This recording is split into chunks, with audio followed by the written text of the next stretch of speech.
park the vehicle. Come on in. Be careful. So you guys... Outside bathroom, The front one, yeah. backyard. So come on. Yeah. So the kitchen is right here. And... Yeah. So that's the bedroom on the back side. So that's... Just hold it first, Luna. Mami. Opo. Yan. Sabi niya Sabi mo nga sa kanya, hindi ako nag-aircon. Kahit electric pan yan, hindi. natutuwa ka sa anak ninyo. Mas anong kausa?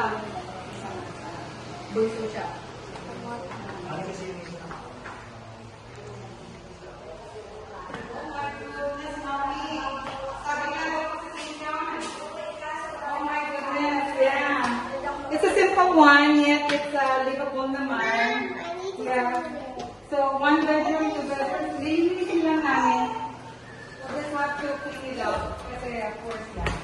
Pero mas bagay ko pa kasi ano, tama-tama naman.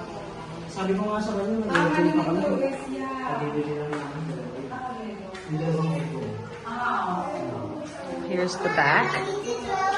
Luna, just hold it first, okay? Small cabinet. That's nice. What's your name? Leon? Beautiful. So basically, how much is this house? Oh. Huh? How much? Ask your dad. Expensive na. Your dad they made it so low.